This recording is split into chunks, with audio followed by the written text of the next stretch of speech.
We've been talking in recent weeks about a deep state coup underway to oust Trump.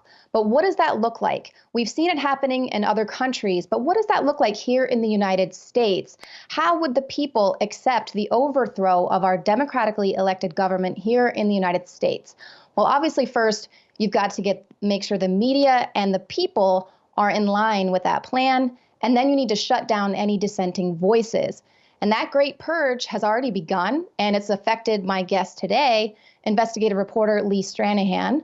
Lee, welcome to the show. I want to talk with you a little bit here in a minute about that purge and how it's affecting you. They've started to shut down your YouTube channel. But first, I want to talk about that really bombshell report that you dropped last night. Everyone needs to be following Lee on Twitter. He can't even wait to post his articles the next day. He wants to give it to you live via Periscope, Yes. so you can get that real news before everyone else. Lee Stranahan, people can also find you. You're the co-host at Fault Lines on Sputnik and Saving Journalism over at citizenjournalismschool.com. So welcome to the show. Give people just a little bit of an inclination of what we're dealing with here. Well, so I've been following this. I used to be the lead investigative reporter at Breitbart News. I worked with Andrew Breitbart. I'm Steve Bannon's favorite reporter. And Steve directed a film called Occupy Unmasked back in 2012 that Andrew Breitbart and I co-narrated. And I've been following this very specifically since then, the buildup of these groups. In the first term of the Obama administration, you had the Occupy movement. In the second term, you had the Black Lives Matter movement. And now in the Trump administration, you have Antifa, the anti-fascist movement. But they're really all the same thing. The black bloc techniques that they've used, and even the people. One of the guys who was recently featured in the Washington Post, Legna, they did a picture of him with a baseball bat. Okay, well that's a guy who I profiled back when he was at Occupy DC. So people have to understand this is a long-term movement. By the way, it goes back much further. The battle for Seattle. This is the peace. It's called the peace. Internally, they call it the peace and justice movement, okay? And it's Soros funded. Everyone who watches InfoWars knows and understands that. But the thing a lot of people have missed is how this has affected things overseas. Once you understand how this ties into Ukraine, the government of Ukraine, you start to understand why Russia has been demonized. And I'll mention that I host a show on Fault Lines, which is on Sputnik. So if people don't think I'm the most objective source on Russia, that's fine. Fact check me. Nothing I'm saying is conjecture. Everything I'm saying you can check for yourself. So don't take my word for anything. I always tell people that. But if you look at what's been going on in the Ukraine, I did a Periscope before the guy crashed the car into the people, saying that what I see here is an agitation situation like we saw in Ukraine in 2013 and 2014.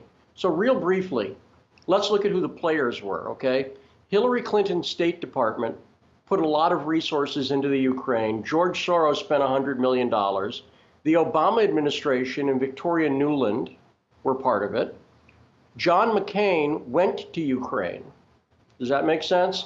And the media covered up what was actually going on there. What was actually going on there is the U.S. sponsored a coup that was funded by Soros, that was set up by the Obama administration, set up through something. People can look up Hillary Clinton Civil Society 2.0, and they'll find a lot of material from the State Department. That's where the Clinton State Department trained cyber activists, okay? Now, so what Ukraine, it's another country. What does that have to do with anything? I want people to look up the Svoboda, S-V-O-B-O-D-A, Svoboda. That is a right-wing neo-Nazi party in Ukraine. Look up Svoboda Torch March, and you will find pictures from 2013, 14, 15 of Svoboda doing these tiki torch marches exactly like we saw in Charlottesville. Yeah, you're showing them right now. This is just a simple Google search anyone can do themselves. Now, look at that top picture. Do you see a number of these pictures have red and black flags in them? See that black flag, red and black flag up there? You see them right at the top of that picture there, okay? The red and black flags, that's a flag that represents blood and soil. Okay? Blood and soil is a neo-Nazi chant. Now, this group, Svadoba, is not a fringe political party. Now try to do a search for Svadoba McCain. And if you do that, you'll very quickly find pictures of John McCain with the leader of Svadoba. And you'll also find pictures of the Svadoba guy, Zig Heiling. Okay? So neo-Nazis are fine there in the Ukraine.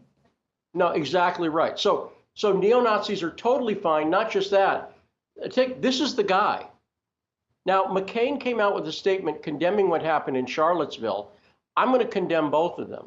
This guy, the Svadoba party, is connected to a group called the Ukrainian Insurgent Army that goes back to World War II.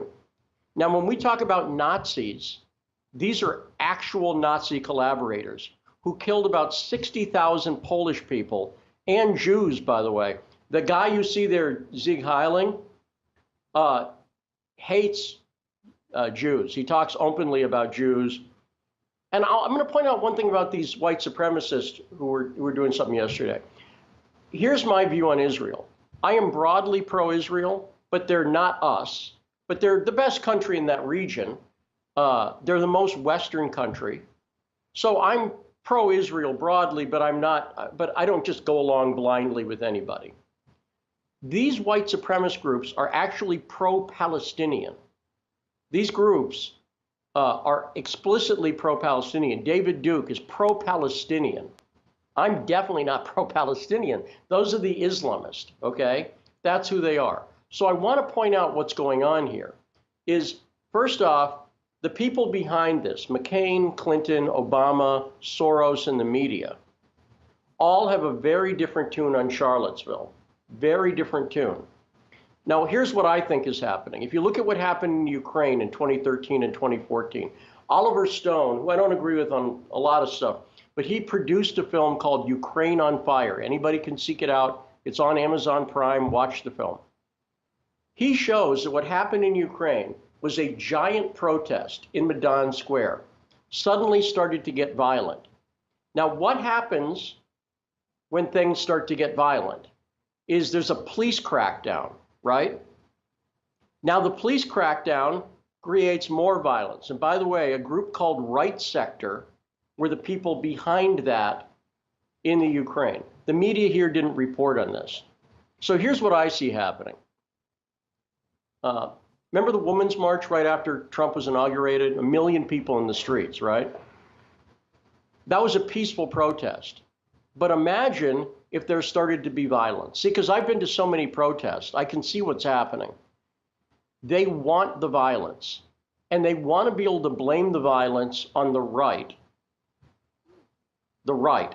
You know, everybody in the media right now is trying to say Trump is pro-white supremacist. What's Trump's position on Israel?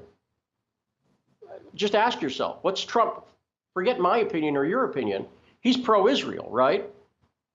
These guys aren't pro-Israel.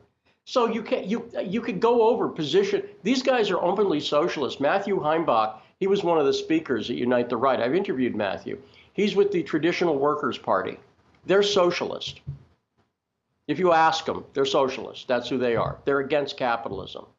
So does this sound like the right? You see what I'm saying?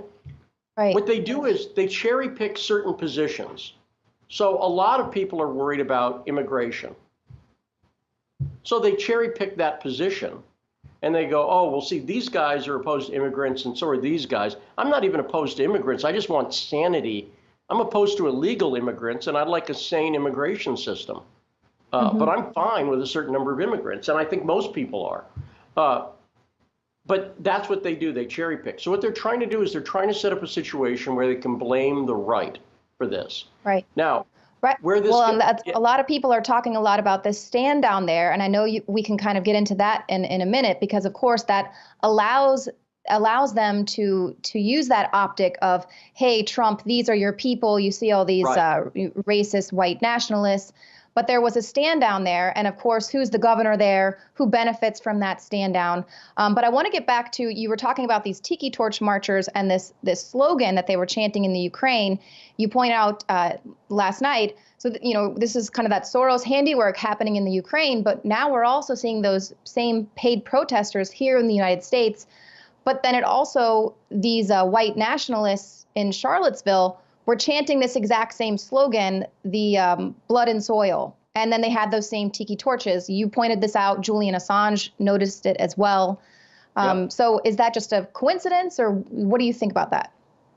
I don't think it's a coincidence. I think it's a neo-Nazi chant.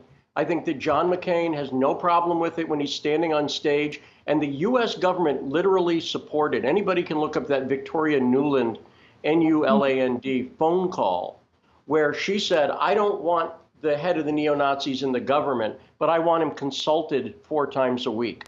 Can you imagine if Donald Trump said, we need to consult Matthew Heimbach from the Traditional Workers' Party 4 times a week, right?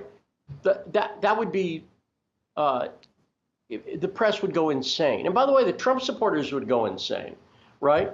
So what they're trying to you also use, point out, yeah. Sorry, you also point out how people would go absolutely insane if Trump had a campaign stop where he was meeting with openly white nationalist groups, like our former CIA operative that was also running for the presidency. Yeah.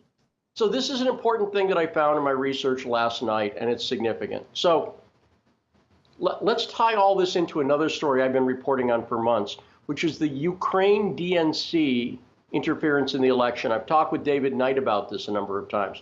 The short version is there's a Democratic operative named Alexandra Chalupa. Her sister, Andrea Chalupa, is also a Democrat operative. Her sister, Irina Chalupa, works for a Soros-funded organization.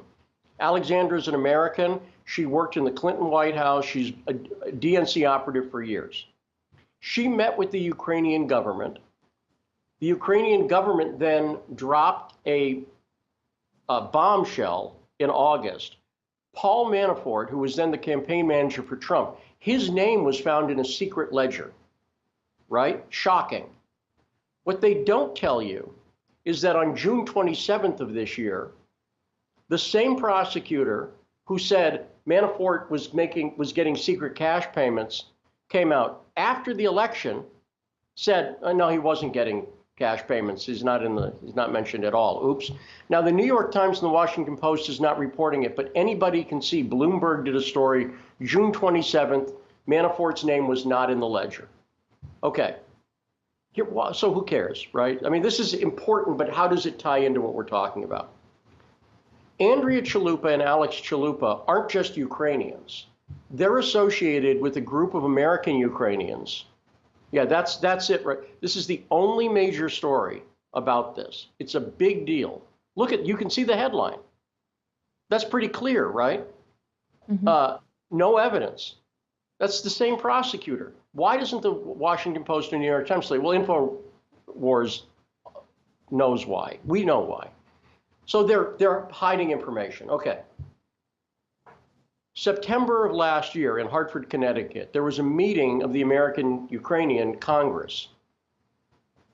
At that meeting, they were greeted by Evan McMullin. Evan McMullin is the CIA Goldman Sachs person who was running as a spoiler against Trump. The whole goal was to have him split Utah so that Hillary would win. Does that make sense? That was their strategy. They saw Trump was weak in Utah. McMullin's a Mormon. They thought they had a chance to split the vote. Hillary wins Utah. They figured, okay, that would win. He addressed the Ukrainian Congress. If you look at who the Ukrainian Congress is, these aren't moderates. This includes veterans of, drumroll, the Ukrainian Insurgent Army. It's right there in their own webpage. Now, remember what I said, the Ukrainian Insurgent Army were Nazi collaborators who killed 60,000 Poles brutally. And when I say brutally, they were murdering children. I want you to imagine, just Leon, picture for a second, if Donald Trump spoke to a group of people, and it included former SS officers. Do you think there might be some controversy there? not only did Evan McMullin speak at that group, but Andrea Chalupa spoke at that group because she's part of it. And just as importantly, a representative Hillary Clinton was physically there speaking to them. So what I'm saying is this Spodoba group is not a fringe group. They're neo-Nazis, but they're not a fringe group at all. They're not like, let's say, the white supremacists who were in Charlottesville, who have those guys have no political power whatsoever, right? These guys are one of the big three political parties in Ukraine, and they're supported by Democrats like Hillary Clinton, independent Republicans like Evan McMullin. And by the way, I want you to look up one other thing. Look up Spodoba CIA. The CIA was actively involved in that Ukraine coup. And, unfortunately, I'm old enough to remember when the media used to report on the CIA. And the people like me, like the people at InfoWars, who were reporting on the CIA were considered mainstream reporters, not fringe conspiracy theorists, for pointing out that Jeff Bezos from Amazon has a $600 million contract with the CIA, but he also owns the Washington Post, something anybody can look up, 100% true.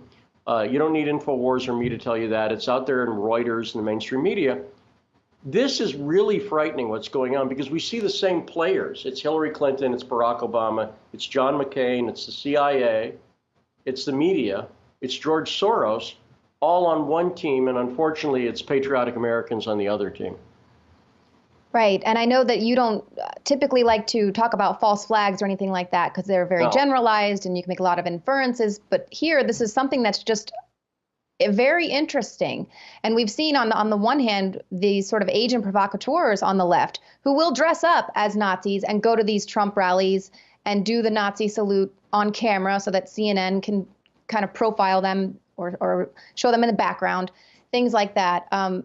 So when you said that you were kind of reporting on what was going on Charlottesville before the white terrorists mowed down some people. What was going through your head as all this is transpiring? And you're seeing those tiki torches. And I had just watched Ukraine on Fire about 4 days earlier as part of my research. And I not only watched it, but I made like my wife watch. Have you ever have that where you watch a film and you just want to show all your friends? Now, again, so I just seen it. And look, again, I've covered a lot of protests. You mentioned paid protesters before. I want to be very clear on this.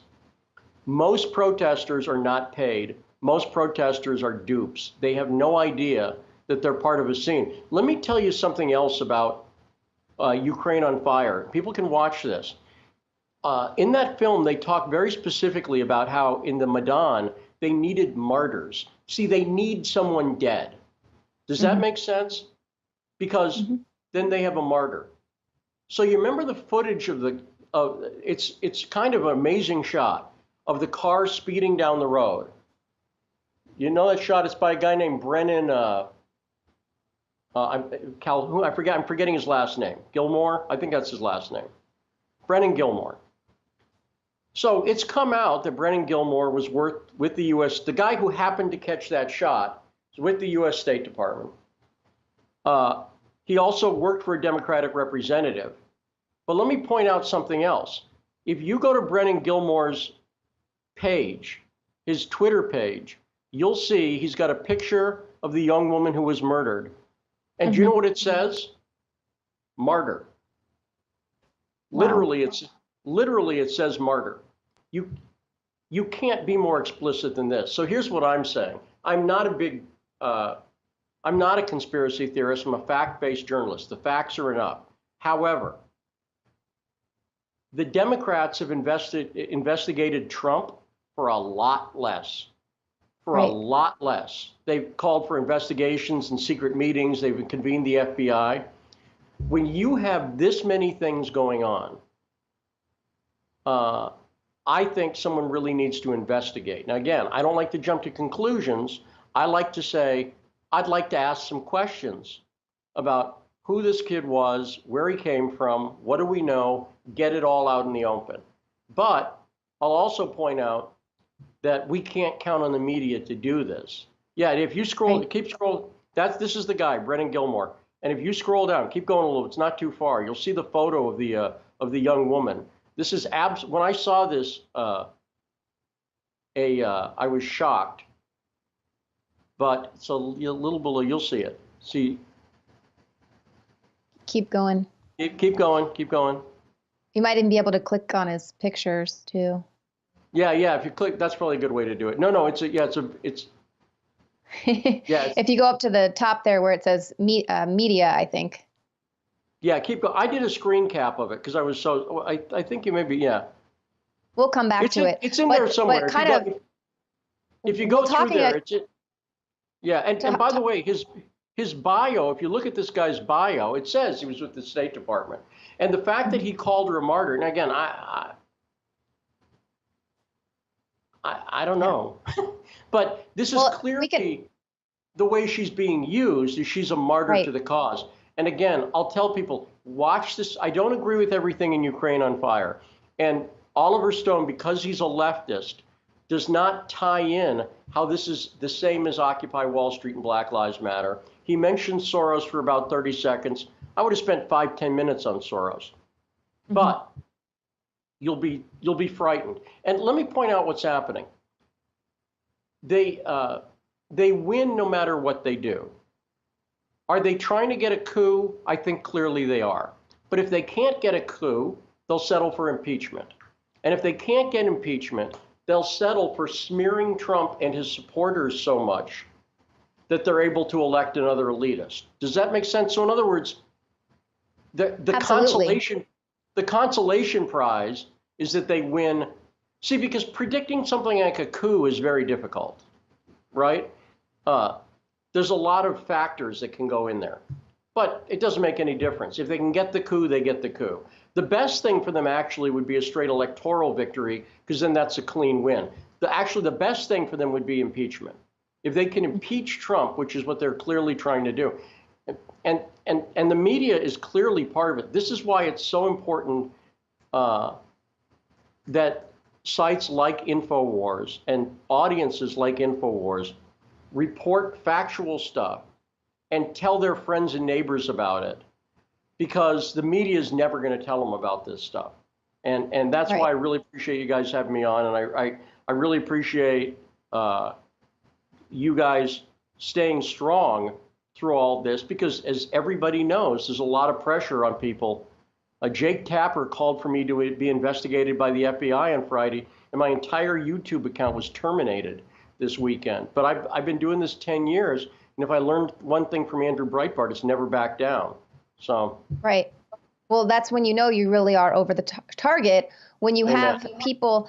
That's the thing that I don't understand is Jake Tapper saying we need to investigate people calling to fire McMaster. But what about investigating those people who are calling to fire Bannon? Because that's going around as well. So all of a sudden the media likes one of Trump's guys that he's got in his administration, but it's still fine. And of course, we've seen they're using what's going on in Charlottesville to say that this is the final straw. You absolutely need to drop Bannon now. They're totally trying to take what's gone on in Charlottesville and let this be the big push. Now everyone on the right that doesn't disavow can be labeled as a Nazi or a Russian agent or any other type of smear. While they're not giving you the facts, there's a total double standard there. Even this most recent article, New York Times, they give you the string of right-wing attacks that led up to Charlottesville. But I don't remember them doing that exact same thing with the string of left-wing attacks and violent political activity that's been going on for the last year that led to a leftist going and shooting up the GOP representative's baseball game. That was a story that should have been a huge story, and it went to the wayside in a matter of days. It's actually the last 50 years. This is a 50-year plan. The same people in the 60s, Angela Davis in the 60s, it was at the Women's March. But let me give an example of this, Leanne. I'm not trying to put you on the spot. Have you ever listened to Sputnik Radio? Just be, right? No, sorry. Okay. I mean, I've seen some of your stuff. No, don't be sorry. But most people haven't listened to it. From what you've heard in the media, what do you think its political position on Trump would be? It's a Russian-funded network. What do you think its position on Trump would be? I mean, I haven't really seen any journalists from there speaking highly of Trump. I mean, Well, I'll tell you what it is. It's real simple. We have a radio broadcast, a number of hosts. You are looking at the entirety of the pro-Trump radio broadcasters on Sputnik. I'm it. Everyone okay, else and you're a co-host, so that's just right, and I'm only a half. co-host, and everybody else is on the left. Okay? Mm-hmm. Everybody else. And anybody, don't take my word for it. Go look up Sputnik, go listen to the shows, go through, and you'll see there's shows like By Any Means Necessary, which is a Green Party candidate socialist who's on, by the way, nice guy. Eugene's a nice guy. I don't agree with him politically. But this is what Sputnik is doing that's so dangerous to the media. They actually have a Trump supporter on. You see what I'm saying? They actually, and by the way, my co-host is a Bernie Sanders supporter. So think about that. I think a lot of people would like to hear that show because Trump and Bernie Sanders had the biggest audiences, right? It's not pro-Trump. And I'm, by the way, I'm only pro-Trump about 75% of the time. I wasn't in favor of shooting missiles into Syria. I'm not in favor of Jeff Sessions' policy of marijuana. I could go down the list, right? I'm not a Trump. I don't carry water for anybody. But if you heard the media talking about Russian media and Sputnik and they're pro-Trump, no, they're not. And all anybody has to do is do the bravest thing in the world right now, which is do the research yourself. Go look it up yourself. And you'll understand that the media is lying to you. And I think a lot of people are really starting to recognize that the media is lying, just flat out lying to them. But they have to do the brave thing and look into it themselves. They have to do a little bit of research, you know. And just a little bit, it's all laid out there for you. It's not like back in the day where you had to go in your encyclopedia to learn anything. It's right there on Google. Most of the time, other people, such as Lee Stranahan, have already done that work for you. They've laid the foundation. You just got to dig a little bit. And frankly, it is the time to stand up and speak out about this because we're all going to be labeled Nazis and Russian agents very soon. It's something that they're already starting to use to force Trump to fire people in his administration because he doesn't want to be associated with this white nationalist movement. Lee, let me ask you, what did you think about the backlash for Trump's response to what happened in Charlottesville? Did you think that it was a good response or a weak response? Do you think he should have chosen sides or disavowed both equally? It's complete lying hypocrisy from the media. The media's goal in this is to pressure Trump in a way that they never pressured McCain, distance yourself from a Nazi. They never pressured Obama. Hey, why are you working with a neo-Nazi? Why did we overthrow the government in Ukraine? They never pressured them that. Here's the game. It's real simple.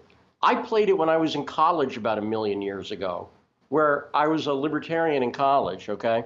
And you're supposed to, see, here's the thing. It's called guilt by association. I'm supposed to, so here's what we do with you. Well, gee, Leanne, did you agree with Alex Jones when he said this or this, right?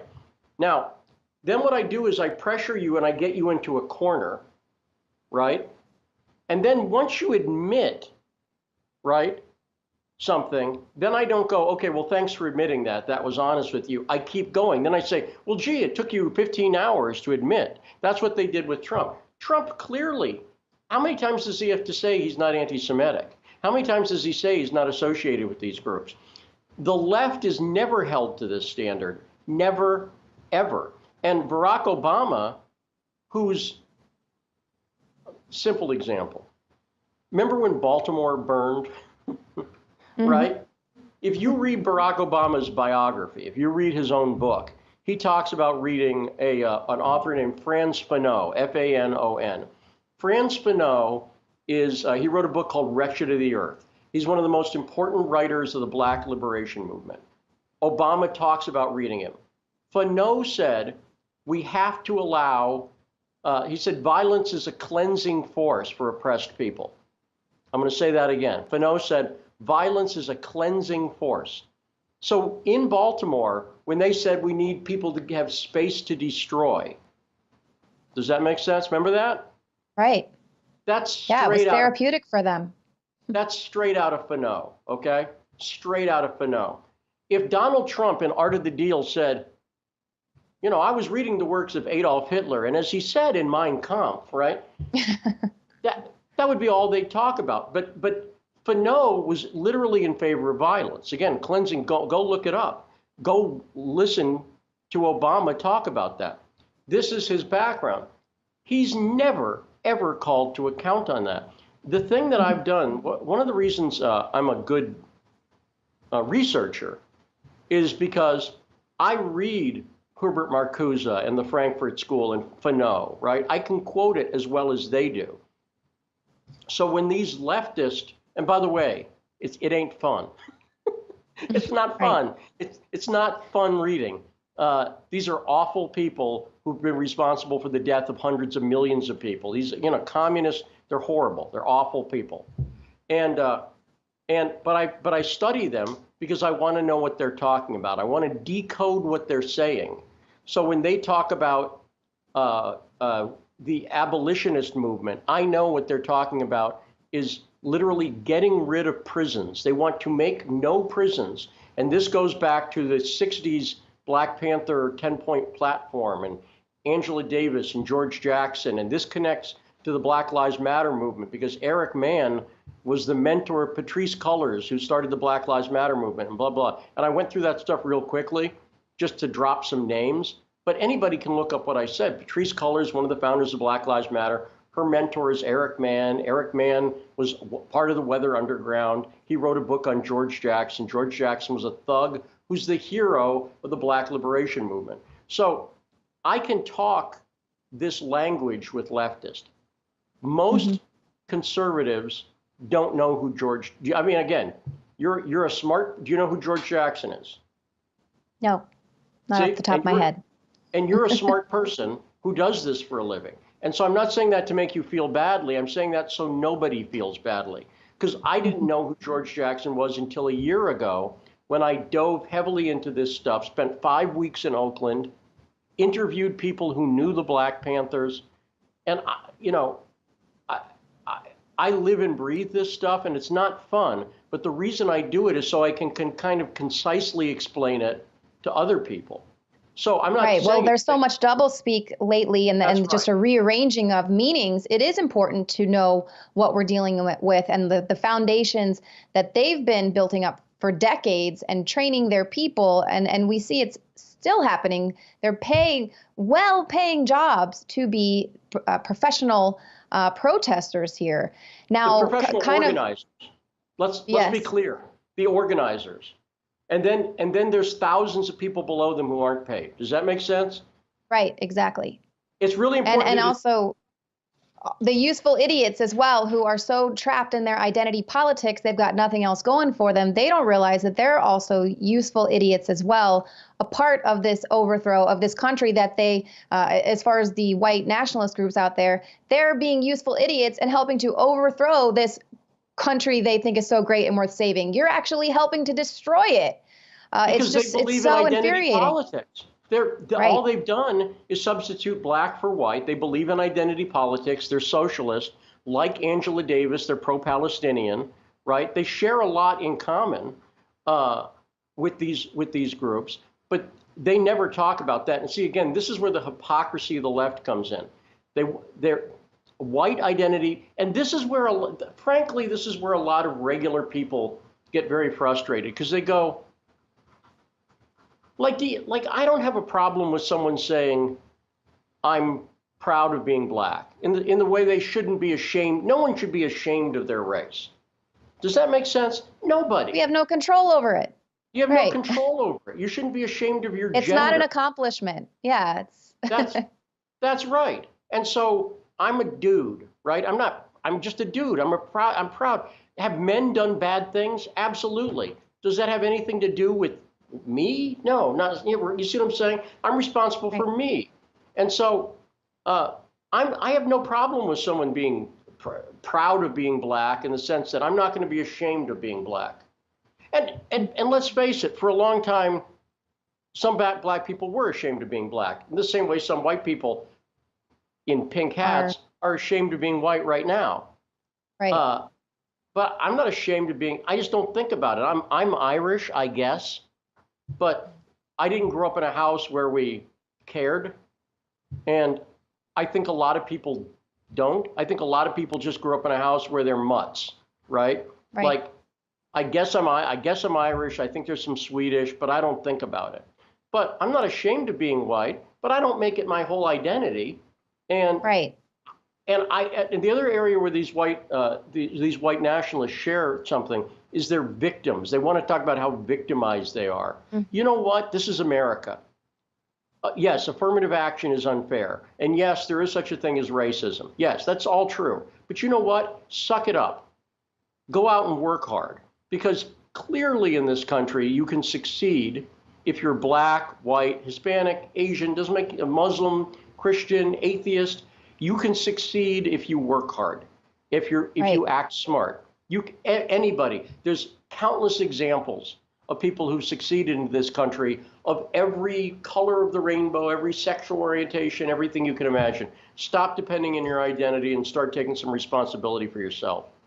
Right. And knowing that thank you. And knowing that you have to, you have to be able to see yourself as a victim in order to be a part of one of these groups, these identity politics. Is so important to be a victim. So that's why we're really seeing just even the upholding of that by the media, where they're kind of playing into these SJW kind of identity politics, because it's such a powerful thing to move people who that's really important to them. Tell us a little bit about you have a documentary coming up that's going to be all about exposing George Soros. Tell us a little bit about that, and then I also want you to let people know where they can find more information and follow you and support you, especially since we see YouTube now trying to shut down your channel. Actually, I guess they did shut you down. They terminated my channel. I lost 10 years of work, including reporting I did from Lebanon. But let me just talk about that victimization thing. We just rebuild. We move on. You know what? You don't act like a victim. It's difficult, but we're going to appeal it. I'm going to try to at least get my work back. Because literally, stupid example. My wife said, we had videos of our kids up there because we were using YouTube as a safe place to store them. Right. Wow. That's difficult, right? But you know what? It's like if you lose everything in a fire. I'm in the Rudyard Kipling. If you can, if you lose everything, just start again. Shut up and move on. Does that make sense? Don't be a victim about this stuff. So that happened, and it's difficult, and we're still figuring out what we've lost, but we're moving on. I have a website at populist.tv that we started. I started that after I quit Breitbart when they kicked me out of the White House for trying to ask a question about CrowdStrike, who you're seeing right there. Populist.tv, we do a lot of fact-based reporting, and you can see right up top there, we have stuff about the Soros documentary. I'm a filmmaker. I worked in Hollywood for about I've been doing video for about 40 years, which is frightening, since I was 14 years old. And and so we're working on a Soros documentary this is really important to me. I'm not trying to do this documentary to aim it at people who are already on our side. Does that make sense? This documentary is aimed at waking up people and moving the needle. That's what it's aimed at. And if you go to, by the way, they keep showing a picture of me drinking water, so that's my own fault. But but I'm trying to hydrate. But the reason we call it populist.tv is we're trying to outline the philosophy of populism. We're trying to do a different kind of journalism that's not left, that's not right, that's straight factual, right? And we're trying to expose new people to the reality that the media is lying to them. So that's what we do there. And we also have citizenjournalismschool.com. We also have firemcmaster.com, where I've laid out the factual case against McMaster, and I leave the White House phone number. And what else did you asked me about something else too? Yeah, just different ways people can stay in touch with you and follow you and support you. I'm very active on Twitter, and then Fault Lines is the show on Sputnik, and we broadcast that every day on Periscope. My sons help me with a lot of this stuff. My wife and I have homeschooled for a long time. So my 25-year-old and my 16-year-old son both work with me, and they're great. And come here, Jack. Wait, can I just come here? Family affair. He's right. There's hey, my Jack. son, Black Jack, fine-looking young man, and Jack. So Jack helps me with stuff. We have an office here in Washington, D.C., and we're just trying to spread the truth out here. I'm the guy who got Roger Stone into the, I'm the guy who introduced Roger Stone to Guccifer. Thank you. But Sputnik is the Russian network that I work for, and we have a show on it. But again, you'll hear I'm the only pro-Trump guy on there, and yeah. And by the way, let me just say one other thing. Do you know why I'm the only pro-Trump guy on there? Because Republicans are chicken. The people on the left are like, whatever, I'll work for Russia. People who are Republicans, even if they think the Russia witch hunt is a load of BS, are afraid because they're like, oh, I don't want to be associated with that. Does that make sense? Like, well, yeah, we've already seen how they've tried to demonize people for going on RT. That's right. And I've been on RT, and I'll go on RT again. I'll go anywhere. Because here's the thing. They try to demonized me when I was at Breitbart. They're going to demonize me for appearing on InfoWars. Right. I've been on CNN. Any place with a microphone that wants me, I'll do. This is true. I'm not joking. If people have a podcast and they have 10 listeners and they want to interview me, I'll do the podcast because I don't keep two sets of books. In other words, I say what I say wherever I say it. Mm-hmm. I don't look at the microphone and go, no, wait, it's InfoWars. So I want to tell them one thing. And, oh, gee, it's CNN, so I want to be nice, right? I'm nice to everybody. Cater to their audience, yeah. Yeah, mm-hmm. I mean, I don't go on to bicker with Don Lemon and call out everything he's ever done I think is bad. But if he says something that's not true about people like Steve Bannon, I correct him forcefully. And that's what I do. And so I like to point that out because it's very sad to me that Republicans are so skittish. And it's the same thing. You know what it's like. You have people who won't appear on InfoWars, right? Who are just like, absolutely. We don't want to. It's silly. It's silly. Mm-hmm. I'm on InfoWars. I don't agree with everything InfoWars has said, but I don't need to. And I don't agree with everything everybody says. So. Exactly. No, and that's how I feel. You have to have your own mind and feel free and know that there are some outlets out there that are the only outlets that are going to be giving you the information that they have versus just sort of selecting what you're allowed to know in order to push certain narratives. So Lee, just kind of closing comments with all of your history and the research that you've been doing with these, the revolutions and the overthrows. What do you want people to understand about what's happening with Steve Bannon and McMaster, and what does that look like for this country if they are successful in taking down Trump? That's a great question, Leanne. What I want people to know is that it's up to them to do something about it. Sitting back and being cynical and saying, oh, well, I guess it's over, you're being a victim at that point. Pick up the phone, 202-456-1111. That's the White House phone number. It'll take you 10 minutes between 9 and 4 Eastern. Leave a comment. Tell the president what you think. This is a president that nobody thought could win the primaries, and he did. Nobody thought he could win. You know what I mean by nobody, the experts. Right. Right? That's what I mean by nobody. A lot of us did. The reason he won is because he heard the voice of the people. What they're trying to do with Trump right now is separate him out from the people and from the people like Steve Bannon who know what the people want. Trump supporters need to make their voice heard. Pay attention to what the left does. Constant activism, and don't fall into their traps. Don't be a hypocrite. Don't be a liar. Right? If they refuse to call out the communists, that's okay. That's them. You call out. I'm opposed to Nazis for the same reason I'm opposed to communists. I'm opposed to big statist governments that murder people. Call me crazy, but any statist government that murders people, I'm opposed to.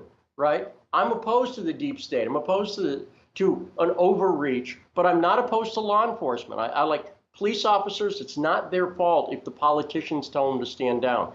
We cannot give up activism at this point. You cannot get cynical. You cannot be the victim. And the other thing I would say, and I say this as a reporter and as a Christian without getting theological, is don't give in to hate. I'm not telling, I just don't do it.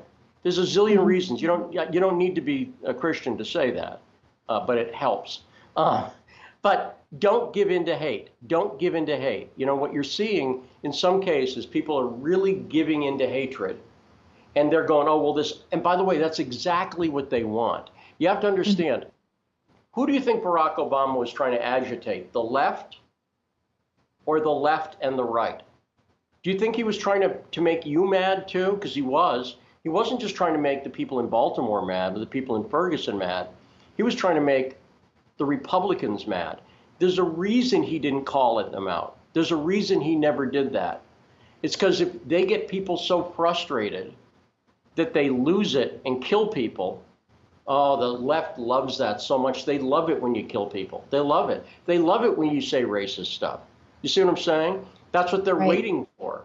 So they love it. And what they do is they poke and they poke and they poke and they poke and they poke and they poke.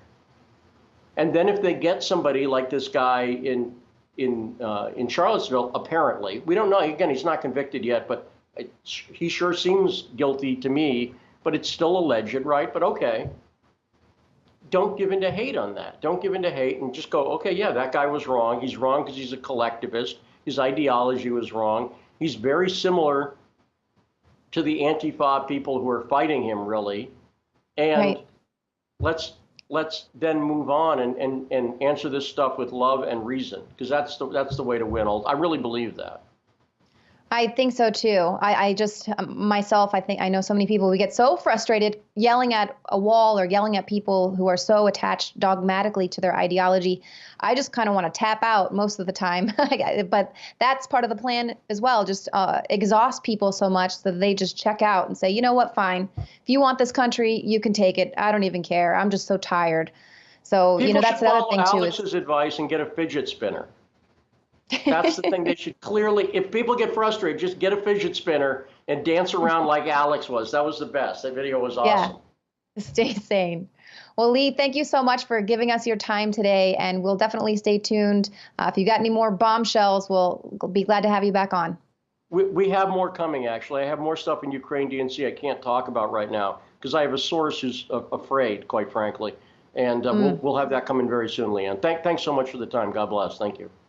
Thank you.